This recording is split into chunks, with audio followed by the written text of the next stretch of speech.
নতুন এই স্পুন হোল্ডারটা আপনাদের অনেক পছন্দ হয়েছে, তাই ভাবলাম ছোট্ট একটা এইচডি ভিডিওতে ডিটেইলস বলে দেই। এটা হচ্ছে প্লাস্টিক ম্যাটেরিয়ালে তৈরি, ফুড গ্রেড প্লাস্টিক, এবং এই ঢাকনাটা থাকবে চাচের অ্যাক্রিলিক ফাইবারের। হ্যাঁ, এবং খুব সুন্দর দুটো কালারে পেয়ে যাচ্ছেন, ব্লু কালার এবং পিঙ্ক কালার। এবং এই স্পুন হোল্ডারটা আপনাদের অনেক পছন্দ।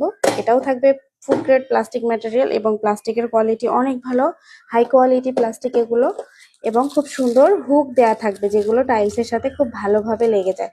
আমি যেমন আমার বেসিং এরিয়াতে একটা ব্যবহার করি, আমার কিচেনে একটা ব্যবহার করি। আমি স্পুনগুলো রেখে ঢেকে রাখি এবং আমার বেসিং এরিয়াতে ব্রাশগুলো রেখে ঢেকে রাখি। তো কিচেনে কিন্তু এটা বেশ উপকারী একটা স্পুন হোল্ডার, দুটো কালারে পেয়ে যাচ্ছেন। এবং ডাইনিং টেবিলের জন্য এই স্পুন হোল্ডারটা কিন্তু বেশ ভালো হবে। কারণ দেখেন, আপনার স্পুনগুলো একবার ধুয়ে এখানে রেখে ঢেকে রাখলে ব্যাস, আর পোকা মাকড় ধুলাবালি কোনো কিছুই এটাতে যাবে না। শুধু খাওয়ার সময় এখান থেকে নিয়ে খাবার খেলেই হয়ে যাচ্ছে। তো দেখতেও সুন্দর, কালারটাও বেশ সুন্দর, প্রাইসও থাকবে একদম রিজনেবল প্রাইসে। চাইলে আপনারা নিতে পারেন। নিতে হলে এখনই ইনবক্স করতে হবে এইচবি গ্যালারিতে।